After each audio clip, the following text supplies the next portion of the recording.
பண்ணணும்னு பண்ண மாட்டார். அப்புறம் ஏகப்பட்ட ஜனங்கள் கூடி கூடி இவரை சமர்த்தர் சமர்த்தர்னு சொல்ல ஆரம்பிச்சா அவர் ரசிக்கல. என்ன போய் சமர்த்தர் சமர்த்தருங்கிற அவள்லாம், எனக்கு என்ன சாமர்த்தியம் உண்டு, ஞானத்துல சாமர்த்தியமா பக்தியில சாமர்த்தியமா அப்படின்னு ஒரு பாட்டு பாடியிருக்கார். எதுலதான் எனக்கு சாமர்த்தியம் உண்டு, என்ன போய் சமர்த்தருங்கிறா அப்படின்னு ஒரு பாட்டு பாடுறார். ஆனா அது என்னாச்சு அப்படின்னா, பஞ்சவட்டியில ராம தரிசனம் ஆகும் பொழுது ராமச்சந்திர பிரபுவே இவரை பார்த்து சமர்த்தான்னு கூப்பிட்டார். அதுல இருந்து அந்த திருநாமம் அவருக்கு ஊர்ஜிதமாச்சு. சமர்த்த ராமதாசர்ங்கிற பெயர்ல பிரசித்தமானார். அது மாதிரி இவர் எங்கேயாவது பிக்ஷைக்கு போனா சமர்த்த சம்பிரதாயத்துல ஜெய ஜெய ரகுவீர சமர்த்தன்னு சொல்லுவா.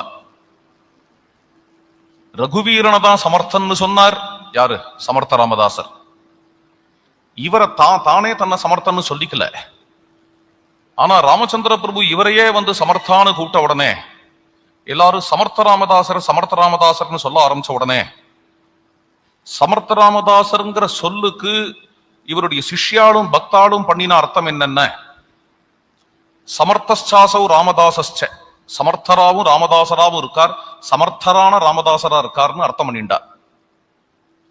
சமர்த்த ராமதாசர் சமர்த்த ராமதாசர்ங்கிற சொல்லுக்கு என்ன அர்த்தம் பண்ணார்னா, சமர்த்தஸ்ய ராமஸ்ய தாசா, சமர்த்தனான ராமருடைய தாசன் என்று அர்த்தம் பண்ணிட்டார். ராமர் சமர்த்தரா குரு சமர்த்தரா அப்படின்னு கேட்டா இது வால்மீகி தான் பிரமாணம். வால்மீகி ராமாயணத்தினுடைய ஆரம்பத்திலேயே 2 பேரையும் சமர்த்தருங்கிறார். ராமாயணத்தோட ஆரம்பத்திலேயே வித்வான் கஹா கஸ் சமர்த்தஸ்சே என்று ராமபிரான சமர்த்தருங்கிறார் வால்மீகி மகர்ஷி. அதன் பிறகு தபஸ்வாத்தியாய நிரதம், வாக்விதாம்பரம், முனிபுங்கவம் முதலிய லட்சணங்கள் எல்லாம் குருவுக்கு சொன்னவர். அதோட நிறுத்திக்கலாம். அப்புறம் ஒரு 5-6 ஸ்லோகம் கழிச்சு மகர்ஷேத்வம் சமர்த்தோசி, ஆச்சாரியனை பார்த்து நீர் சமர்த்தருங்கிறார். அப்போ ஆச்சாரியனும் சமர்த்தர், ராமரும் சமர்த்தர், இவா 2 பேருக்குமே சமர்த்தருங்கிற திருநாமம் என்று வால்மீகி ராமாயணத்திலே நம்ம புரிஞ்சுக்கிறோம்.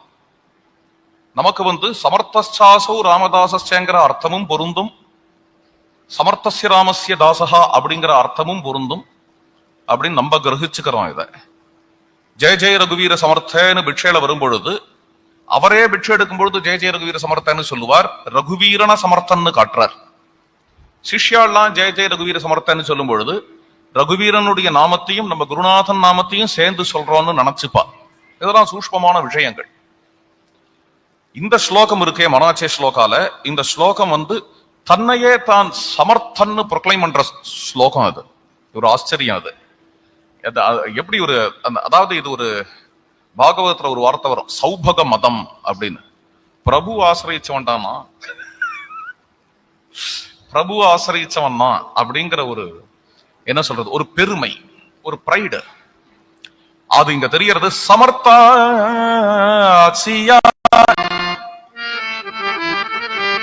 சேவகா வக்ரபாஹே அசா சர்வ பூமண்டலி கோணாஹே. இந்த சமர்த்தன் சொல்லுகிறான். தன்னையே சமர்த்தன் ஸ்தாபிச்சுக்கிறதுக்கு காரணம் என்னன்னா, இந்த தாசனை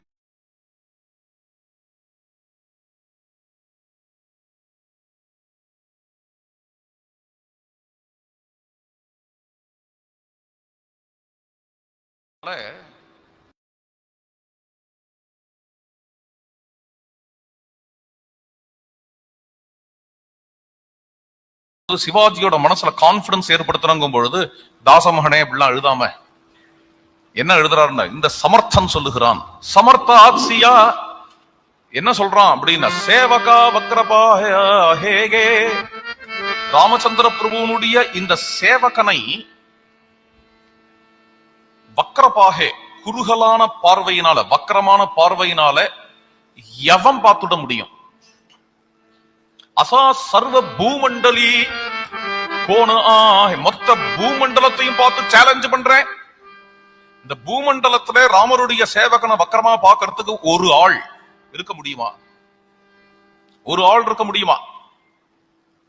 ஜயாத்சி லீலாவர்ணிதா வேதுவாணி. எவருடைய பெருமைய இந்த கவி சொன்னா அந்த கவி சொன்னான்னு இல்லாம அனாதியா இருக்கக்கூடிய அபௌருஷேயமான வேதமே காட்டியதோ. எப்படி காட்டித்து அப்படின்னு, சர்வாபியா அபயங்கரத்து ரிக்வேதம். அதுதானே இங்க ராமாயணத்துல அபயம் சர்வபூதேபியான்னு ஆச்சு. ஆசாபியஸ்பரி சர்வாபியா அபயங்கரத் ஜேதா சத்ருனு விசர்ஷணிகி. அபயம் சர்வபூதேபியா, அனைத்து உயிர்களுக்கும் அல்லது அனைத்து உயிர்களிடத்திலிருந்தும் என்னுடைய பிரபன்னனுக்கு அபயம் கொடுக்கிறேன் என்று என் பிரபு நிற்கும் பொழுது நான் யாரை பார்த்து ஏன் பயப்படணும், என்ன கவலைப்படணும், யார் என்ன எடுத்துருவாளோ நான் ஏன் கவலை, ஏன் யோகக்ஷேமத்தை வைக்கிறதுல ஆரம்பிச்சு அவன் பண்ணிட்டு இருக்கான், என்னுடைய நாயகன் பண்ணிட்டு இருக்கான். அப்பேற்பட்ட அந்த பிரபுவை நான் உபேட்சிப்பேனா? நான் ஒரு காலம் உபேட்சிக்க மாட்டேன், அந்த பிரபுவும் என்னை உபேட்சிக்க மாட்டார் என்கின்ற ஆழ்ந்த பாவம். அந்த பாவம் உடைய இது மாதிரியான ஸ்லோகங்கள் ஒவ்வொன்னா எழுதி எழுதி அனுப்ப சிவாஜி மகாராஜா ஒவ்வொன்றையும் பார்த்து ஒரு புத்துணர்ச்சி அடைஞ்சார். உடனே அவர் சாஷ்டாங்கமா நமஸ்காரம் பண்ணார். மகஸ்வாரு ஹோவுனி சத்வர சாரியாசி கேளே சபரிவார் ஜா லேககா சே சுவாச்ச அக்ஷர தயாசி நிருபவர் ஆக்ஞாபி. அந்த எல்லா பலாச பத்திரத்துல இருக்கக்கூடிய ஸ்லோகங்களையும் எடுத்துட்டு வந்தார். எடுத்துன்னு வந்துட்டு லால் மஹல்ல வந்து எல்லாரிடத்திலையும் அங்க சில லேखकர்கள் எழுதுறவாளை கூப்பிட்டு ஆக்ஞை பண்ணார். இது எல்லாத்தையும் பேப்பர்ல எழுதுங்கோ. உத்தம காகதுகே ஊனி நிச்சிதி உதார் கரவிலா தயா ஹாதி பாராயண கரீதா புடே புடதி உவக சித்தி மானீனா.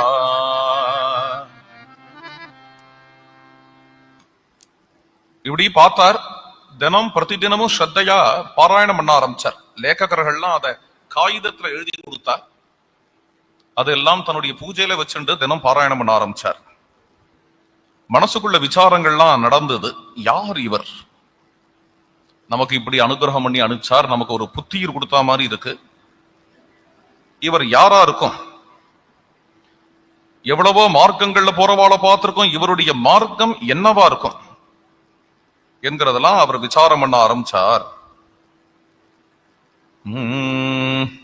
அபங்கு வாச்சிதா ஸ்வயமேவ சமர்த்தாச்சே கடலேன பரி ஜன்ம பூமி டிகானு கோண கோண தாங்காவுதேனேன.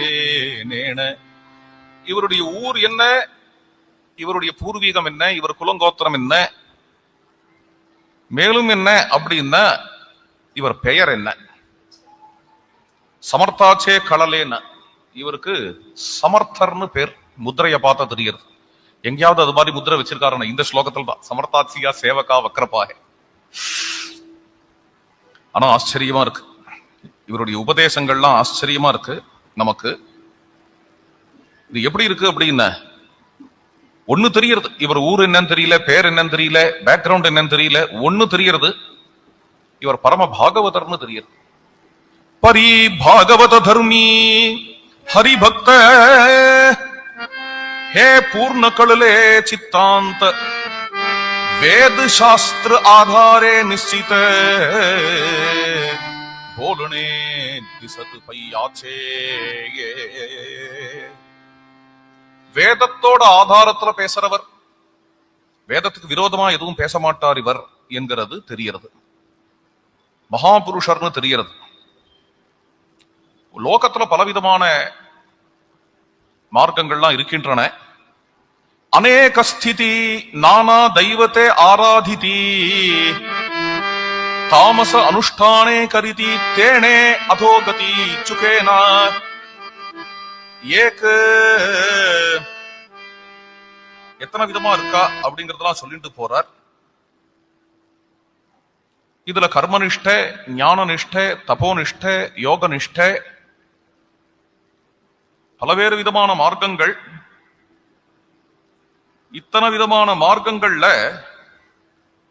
நம்முடைய குருநாதர் சமர்த்த ராமதாசர் பாகவத தர்மத்தை சேர்ந்தவர், பக்தி ஞானம் வைராக்கியம் என்கிறதுல உறுதியானவர், ராமபக்தர். தைசா ராமதாசனவ் ஹே நிச்சித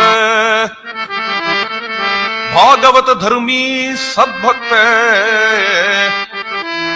பக்தி ஞான வைராக்கியே நிச்சித